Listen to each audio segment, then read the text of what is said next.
한 주간 잘 지내셨는지요? 네, 대답을 안 하신 분들은 잘 못 지내셔서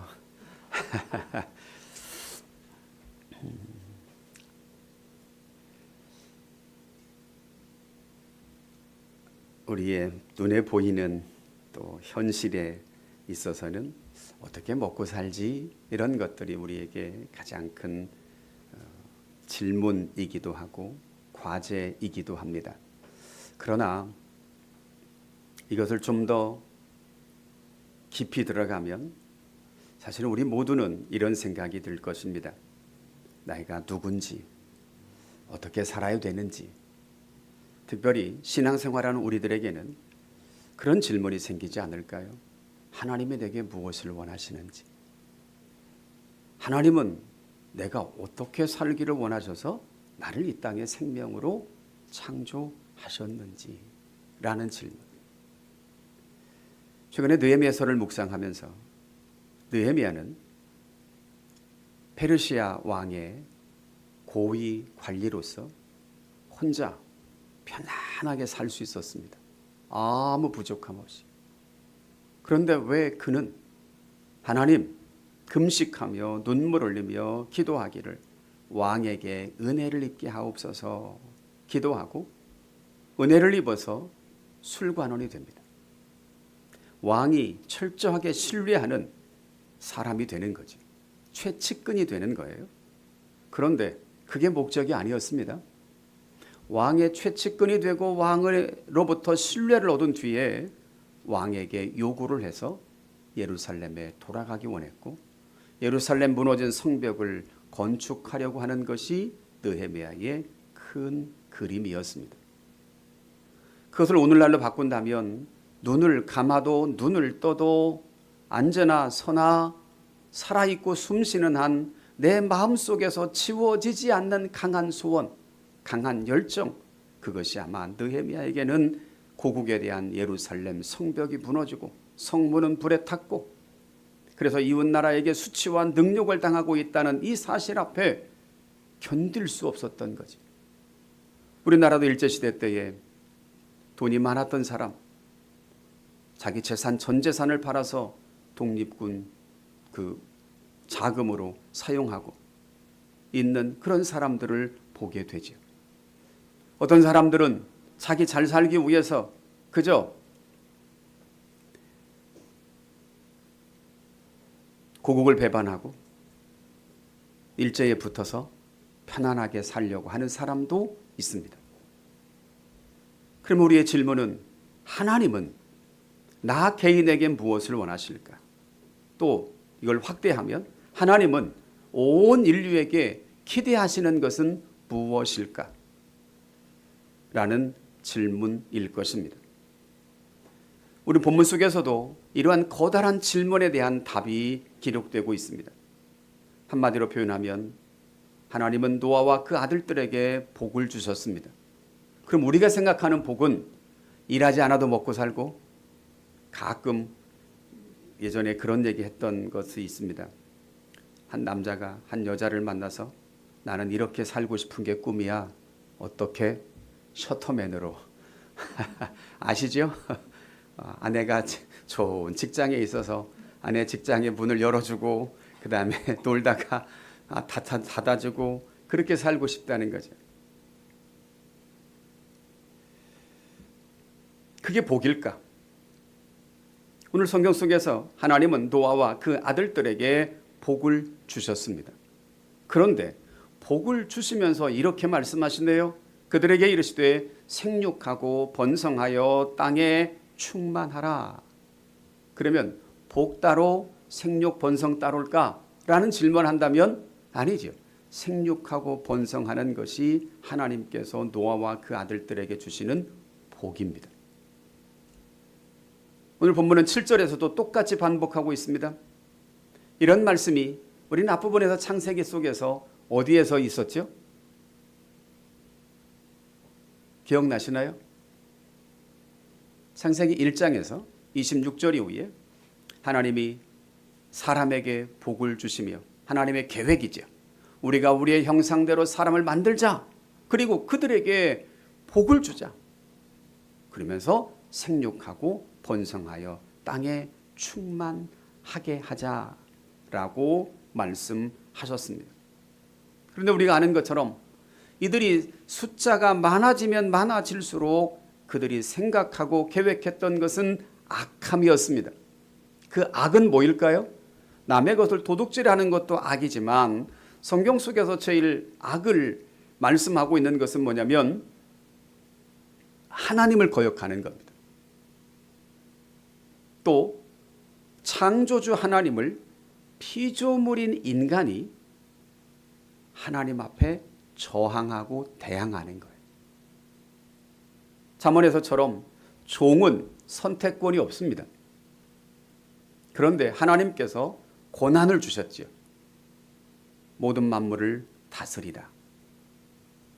에덴 동산에 있었던 모든 것들은 임의로 네가 할 수 있다. 그러나 동산 중앙에 선악을 알게 하는 나무의 열매는 먹지 마라. 그건 뭐냐면 너는 네가 만물을 다스리기도 하고 네 맘대로 모든 걸 취할 수 있고 먹을 수 있지만 늘 언제나 한 가지 기억해라. 내가 창조주가 아니고 피조물이라는 사실. 그게 뭐냐면 상징적으로 선악을 알게 하는 나무의 열매를 먹지 말라는 거예요. 아, 내가 다른 건 할 수 있지만 이것은 통제받아야 되고 제한받아야 되고 해서는 안 된다고 하는 것, 그걸 늘 기억하라는 거였어요. 그런데 나머지 100개를 99개를 다 할 수 있고 한 개만 안 하면 잘 살 수 있는데 그 한 개를 지키지 못해요. 그래서 우리가 아는 것처럼 하나님은 홍수로 물로 온 인류를 멸하셨습니다.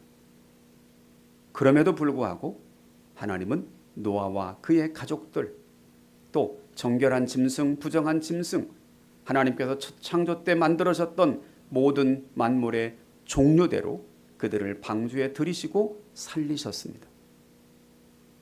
그리고 7장에서 방주에 들어가라 하더니 8장에서 방주에 나오라 하셨죠. 오늘 본문 속에서 방주에서 나온 그들에게 하나님께서 첫 번째 하시는 게 복을 주셨습니다.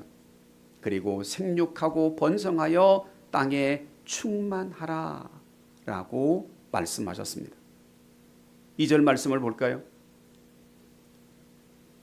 땅의 모든 짐승과 공중의 모든 새와 땅에 기는 모든 것과 바다의 모든 물고기가 너희를 두려워하며 너희를 무서워하리니 이것들은 너희의 손에 붙였음이니라. 지금까지 그러면 동물들, 이 새들, 짐승들, 그들은 1년 동안 지금 방주에서 함께 지냈던 자들이잖아요. 그리고 그들이 함께 나와서 이제는 새끼를 낳고 번식하겠지요. 그런데 하나님께서 노아와 그 아들들에게 주셨던 말씀이 뭐냐면 그들이 물고기를 포함해서 너희를 두려워하고 너희를 무서워할 거다. 이유는 이것들을 너희 손에 붙였기 때문이다. 너희 손에 넘겨줬다는 거예요. 마음껏 하라는 거예요. 그런데 그 방법이 뭐냐면 3절에 들어가면 먹거리입니다. 모든 산 동물은 너희의 먹을 것이 될지라 채소같이 내가 이것을 다 너희에게 주노라. 창세기 1장을 보면 하나님께서 사람을 만드시고 그들에게 식량으로 주신 것이 채소였습니다. 그럼 지금까지는 그들이 채소를 먹을 수 있었죠. 그런데 홍수 이후에는 하나님께서 이제는 살아있는 동물들, 이것을 너희의 먹거리로 주겠다. 채소를 포함해서. 그러면 그 동물들과 사람들이 자연스럽게 어떻게 되겠어요? 적이 되겠지. 그러면 사람들은 동물을 잡아 먹으려고 양식으로 먹기 위해서 사냥을 한다면 동물들은 또 어떻게 되겠어요? 사람들을 무서워하고 두려워하겠지. 우리 몇 년 전에 코로나를 몇 년 동안 경험하면서 와, 사람들이 움직이지 않고, 그러니까 그 영상 보신 적 있으시죠? 산에 있던 들짐승들이 다 도시로 내려오대요.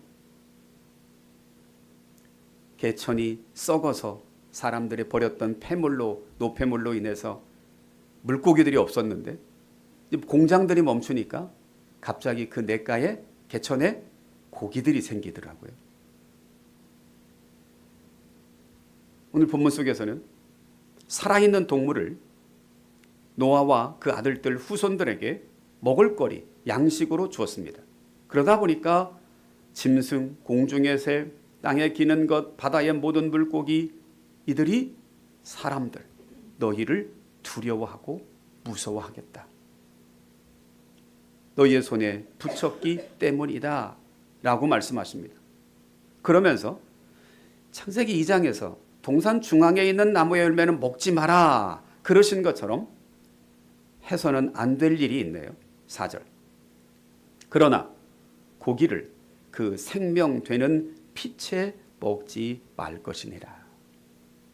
고기는 먹지만 피와 함께 먹지 마라.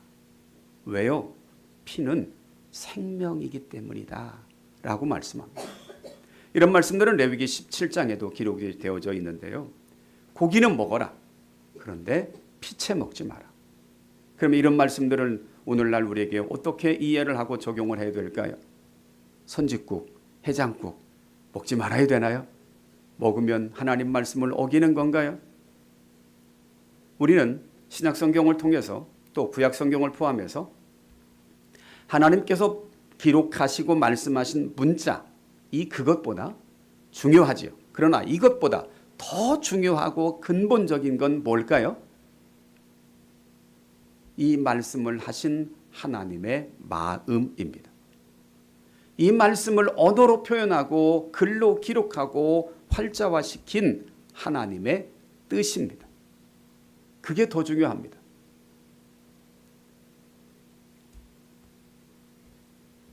사절은 그렇게 말씀하죠. 생명되는 피채 먹지 마라.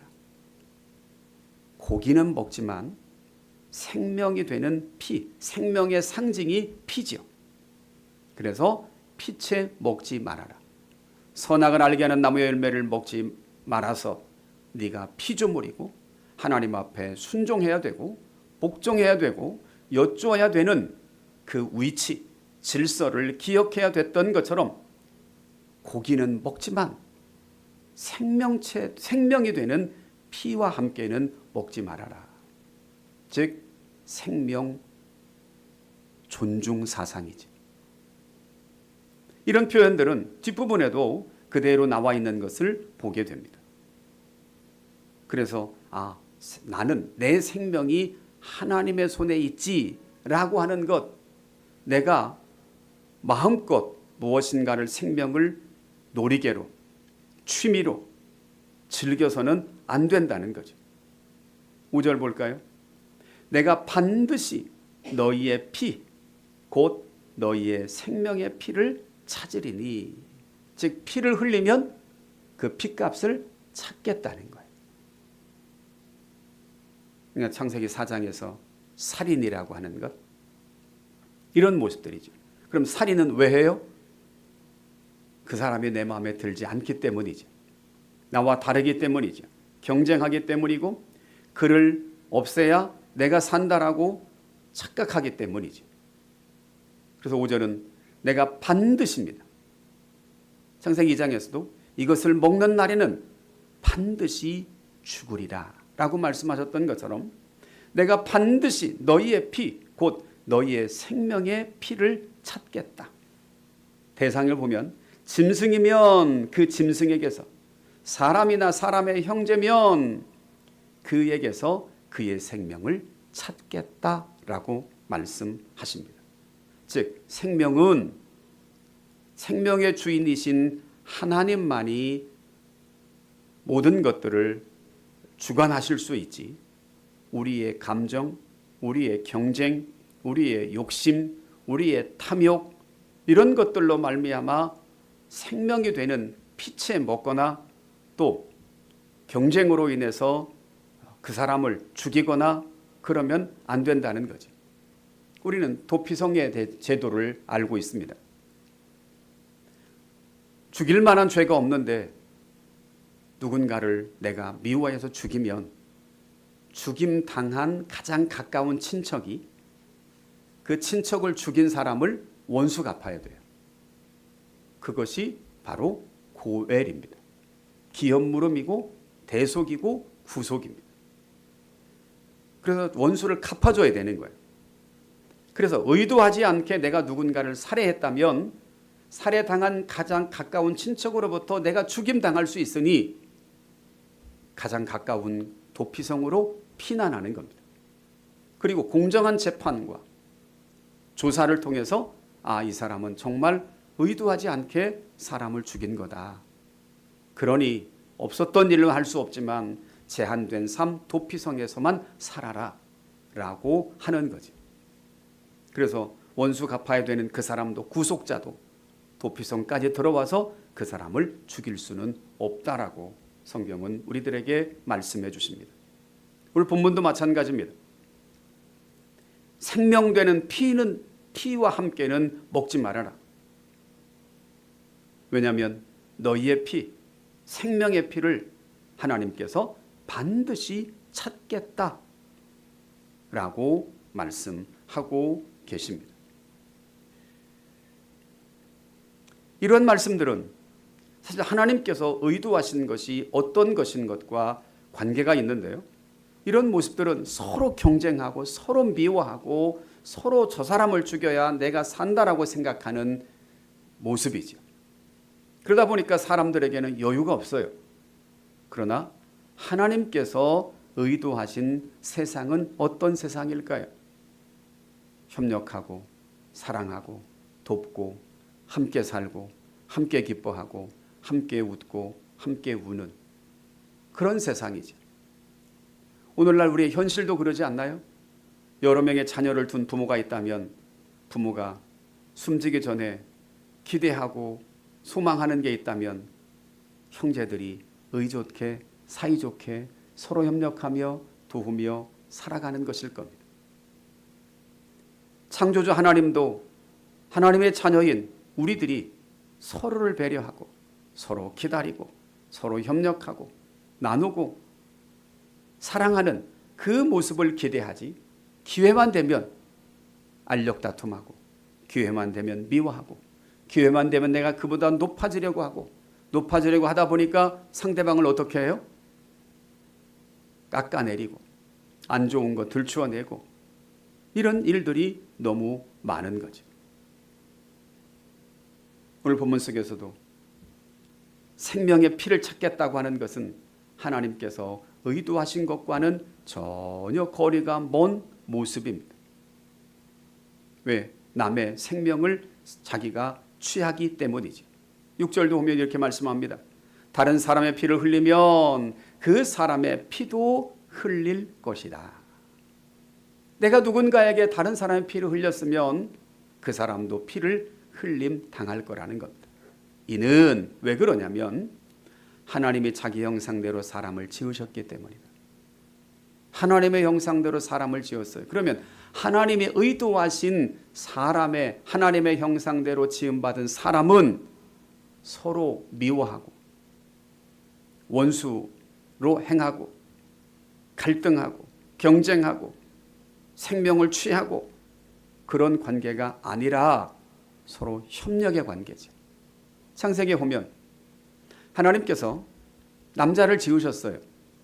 그랬더니 가만히 보니까 남자 혼자 독초하는 것이 하나님 보시기에 좋지 않은 거예요. 그래서 하나님께서 아담을 잠들게 하시고 그의 갈비뼈를 빼서 하와 여자를 만드셨습니다. 그러면 그렇게 말씀하죠. 아담을 돕는 배필을 짓겠다. 돕는 자입니다. 서로 협력하는 자죠. 경쟁 상대가 아니에요. 그러면 부부만 그럴까요? 그러지 않죠. 형제도 마찬가지죠. 공동체는 어때요? 마찬가지죠. 어떤 사람은 이번에 느헤미야 3장에서 예루살렘 성벽을 재건하는 과정을 봤잖아요. 40군데로 40여 명의 그 분류를 했어요. 약 4km 정도 되는 큰 성벽인데 이거를 성경을 읽어보면 여기서부터 시작해갖고 양문에서 시작해서 쭉 돌아와서 양문으로 맞춰요. 성경을 잘 읽어보면. 그런데 여기서부터 차곡차곡 시작한 것보다 40군데로 나누어서 동시에 성을 건축한 것처럼 보입니다. 그러려면 어떻게 돼요? 서로 협력해야 되죠. 거기에도 보면 어떠한 한 맡겨진 사람은 1000규빗을 건축합니다. 그럼 약 450m 정도 돼요. 한 10분의 1에 되는 가까운 성벽을 그 사람이 담당하는 거예요.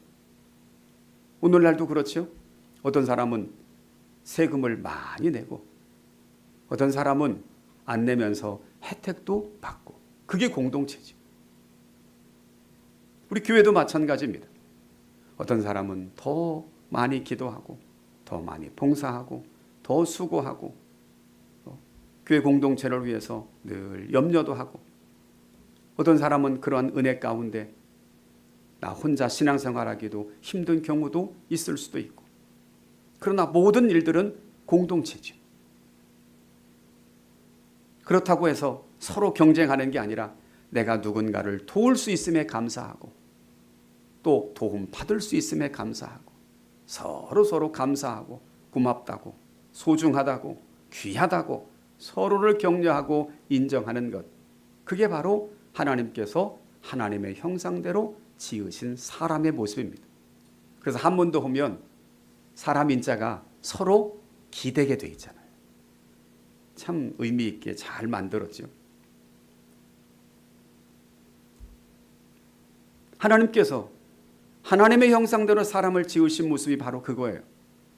그래서 하나님의 모습을 보면 하나님은 삼위일체 하나님이십니다. 서로 격려하고 서로 의탁하고 서로 위임하고 서로 사랑하는 모습이지, 성부, 성자, 성령이 의견 다툼이 일어나고 그런 모습이 없어요. 그러나 신화에 등장하는 이 신들의 모습은 어때요? 신과 신이 계속 싸우지. 그 전쟁이죠. 그러나 삼위의 하나님을 보면 성경에서 의견 다툼이 없어요. 심지어 어디까지? 죽기까지. 성부 하나님의 뜻에 순종하기 위해 예수님은 자기 자신을 내어드립니다. 그랬더니 하나님은 또 어떻게 해요? 그 예수님에게 모든 권한을 위임하십니다. 이거를 호혜적 관계라고도 표현합니다. 그러니까 나를 주장하지 않아요. 문제는 어디서 발생할까요?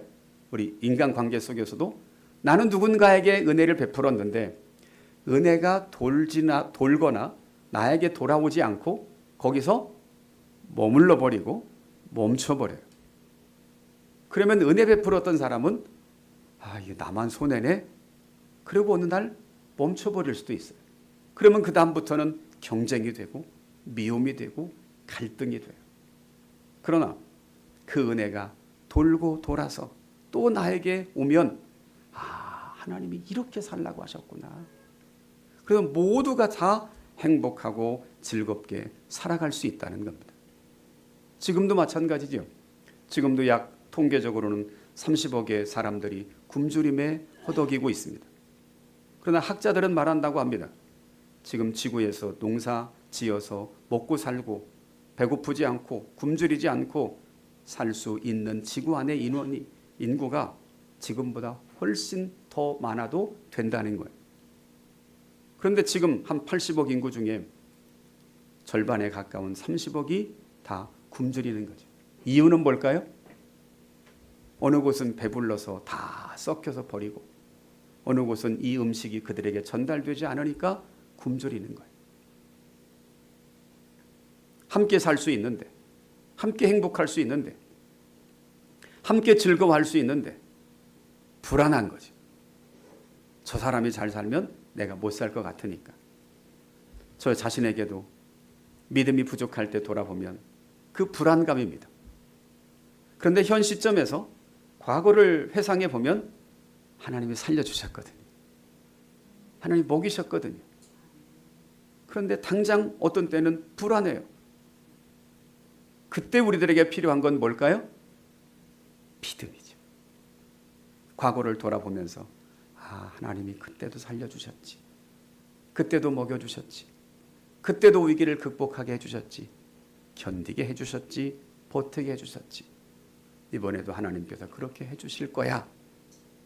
그러면서도 지금 내가 할 수 있는 것은 뭐지?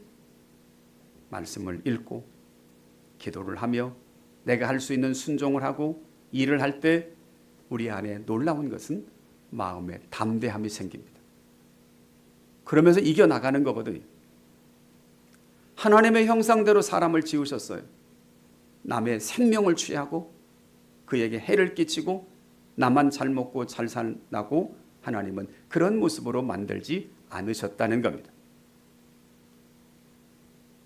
성경을 보면 하나님은 서로 사랑하라고, 원수 갚지 말라고, 원수 갚는 것은 내게 있다고 말씀하신 것을 보게 됩니다.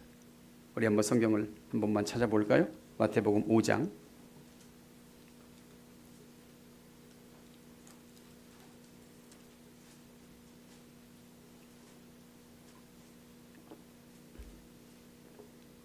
마태복음 5장 43절부터 48절입니다.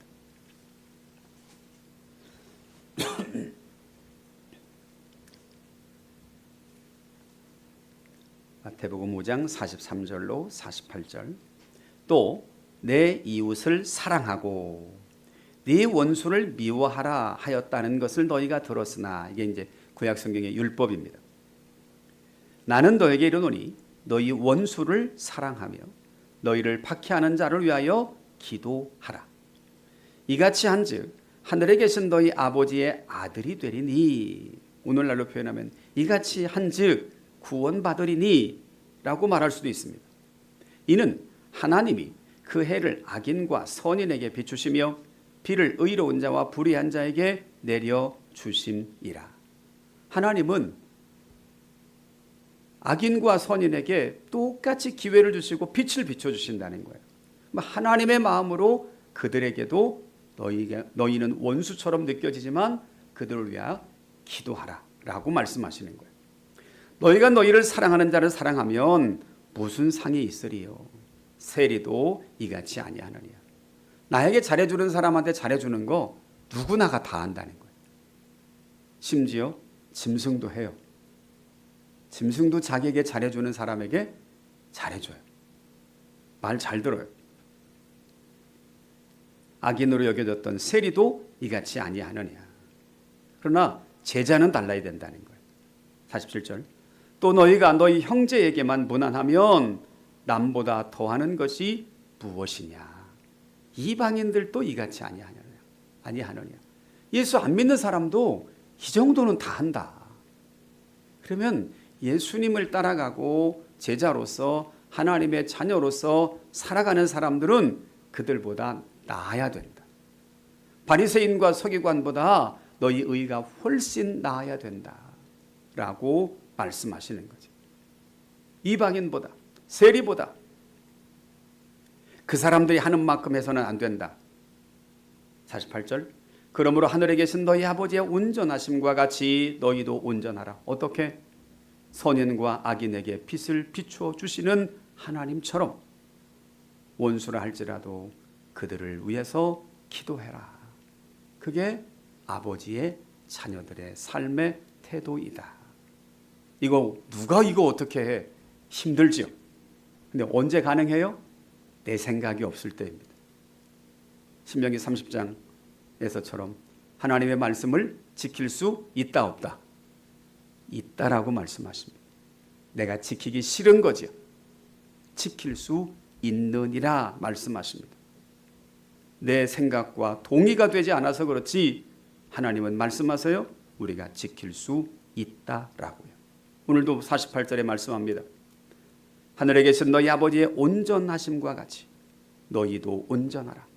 오늘 본문의 창세기 9장의 말씀에 빌리면 하나님이 자기의 형상대로 사람을 지으셨기 때문에 피채 먹지 말고 억울한 생명을 빼앗기는 피를 흘리는 일이 없도록 하라라고 말씀합니다.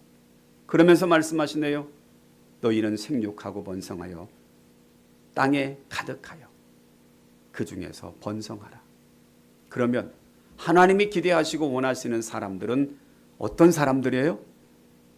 원수를 미워하고 피체 생명을 착취하고 피를 흘리고 그런 모습이 아니라 서로 사랑하고 사무엘체 하나님처럼 서로 배려하고 서로 사랑의 관계로 협력하고 권변하고 그러한 하나님의 백성들이 많아지기를 원하신다고요.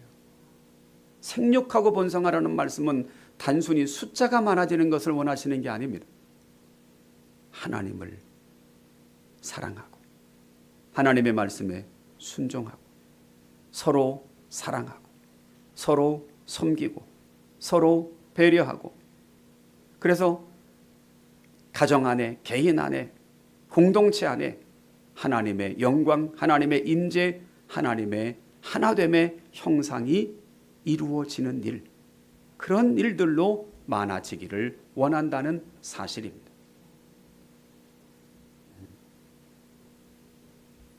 8절 이후 볼까요? 그러면서 하나님이 이렇게 말씀하시네요. 그 다음에는 노아와 그와 함께한 아들들에게 말씀하여 이르시되 앞부분에서는 복을 주시며 생육하고 번성해라. 근데 어떤 생육 번성? 하나님께 순종하고 서로를 배려하고 피 흘리지 않는 그런 백성들이 많아지기를 원했는데 8절은 또 노아와 그와 함께한 아들들에게 말씀하십니다. 내가 내 언약을 너희와 너희 후손과 너희와 함께한 모든 생물 함께한 새, 가축, 모든 생물에게 세우겠다. 언약을 세우겠다. 사실 언약이라는 단어는 처음에 이제 오늘 본문 속에 등장하는데 학자들은 창세기 1장에서도 그것을 아담 언약이라고 이름을 짓습니다. 오늘 본문은 노아와 모든 생물과 언약을 맺는다고 말씀하십니다. 땅의 모든 짐승에게 즉 방주에 들어갔던 모든 짐승들, 사람들, 새들에게 언약을 맺겠다는 거예요. 언약의 내용은 뭐예요? 지금까지 멸했던 홍수처럼 다시는 내가 이렇게 멸하지 않겠다.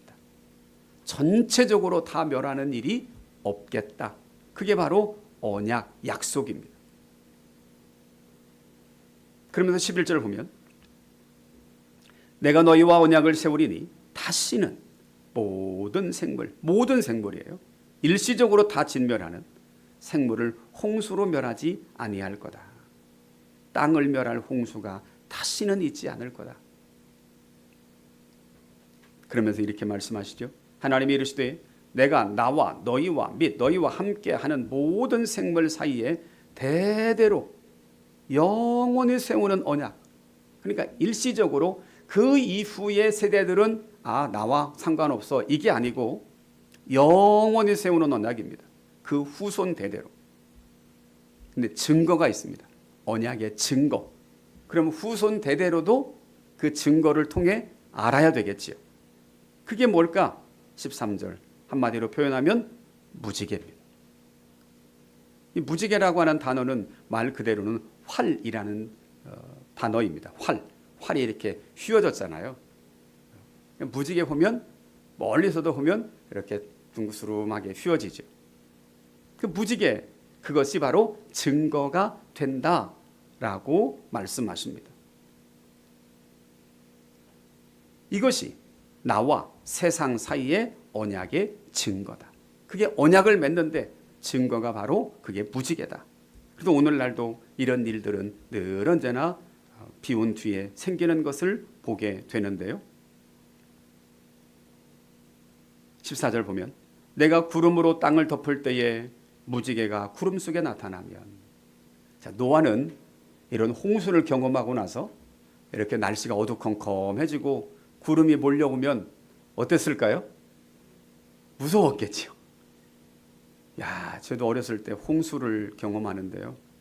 진짜 무섭더라고요. 한 2시간 부평에 살 때만 해도 다 성인이 고등학교 때였는데 한 2시간이니까 비가 정말 어마어마하게 내리니까 도로가 다 잠겨버리고 제가 살던 집으로 막 물이 들어오기 시작하는데 정말 무섭더라고요. 순간이죠. 그런데 홍수 때는 성경에 40일 내렸다고 하잖아요. 진짜 이해는 좀 가요. 다 잠길 것 같아요. 어두컴컴하면 얼마나 무서워요.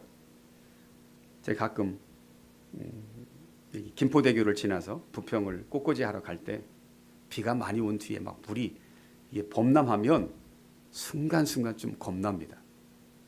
행여나 내가 운전을 잘못해서 떨어지면 나 혼자 살아야 되나, 자녀를 어떻게 구해야 되나, 구할 수 있을까, 순간순간 이런 생각들이 교차될 때가 있습니다.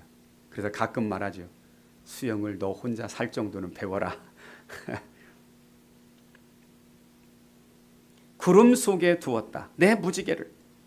이것이 나와 세상 사이의 언약의 증거다라고 반복해서 말씀하십니다. 내가 구름으로 땅을 덮을 때에 무지개가 구름 속에 나타나면 15절 내가 나와 너희와 및 육체를 가진 모든 생물 사이에 내 언약을 기억하겠다. 누가? 하나님이.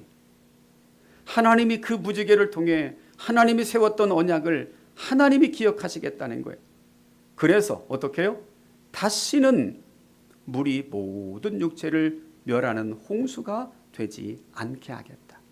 하나님이 그 무지개를 보시면서 아, 내가 약속했지, 내가 언약했지, 그걸 기억해서 홍수로 멸하지 않겠다라고 말씀하십니다.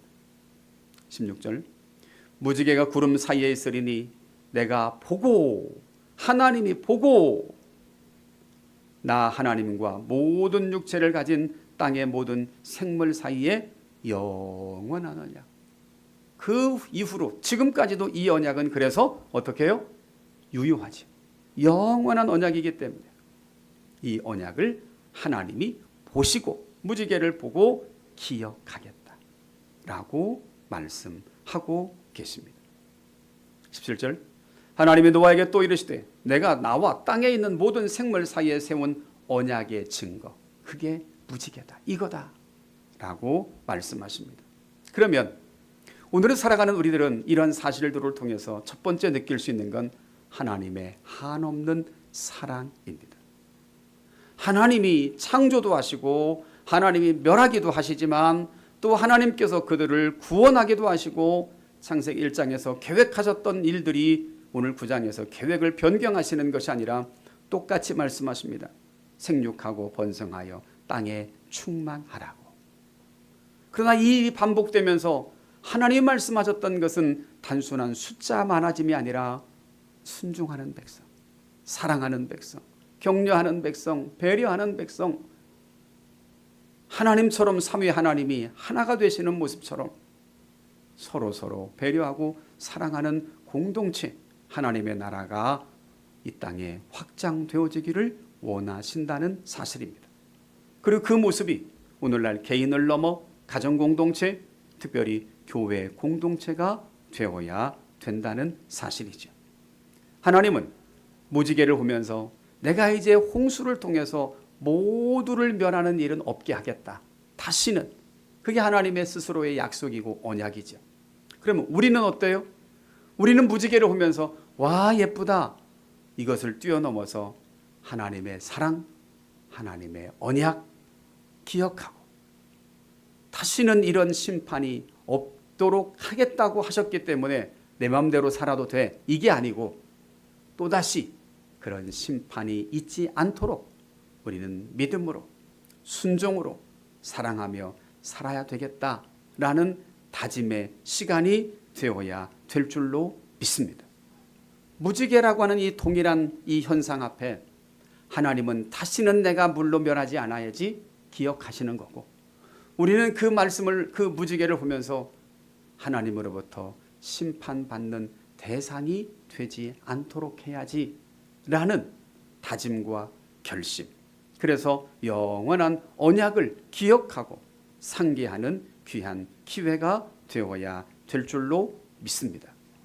그래서 어떠한 상황에서든지 우리는 이제 인생에 남겨진 삶을 살아갈 때에 내 목적, 내 목표, 내 방법, 세상의 기준이 아니라 하나님께서 말씀하시는 방법으로, 기준으로 살아가려고 힘쓰고 애쓸 때에 하나님께서 도와주시고 망하지 않고 공급해 주시고 불안과 걱정과 염려가 많은 것보다 감사와 기쁨과 즐거움과 웃음이 더 많아지는 하나님의 자녀로서의 삶을 살아가는 저와 여러분들 되기를 주님의 이름으로 축복합니다.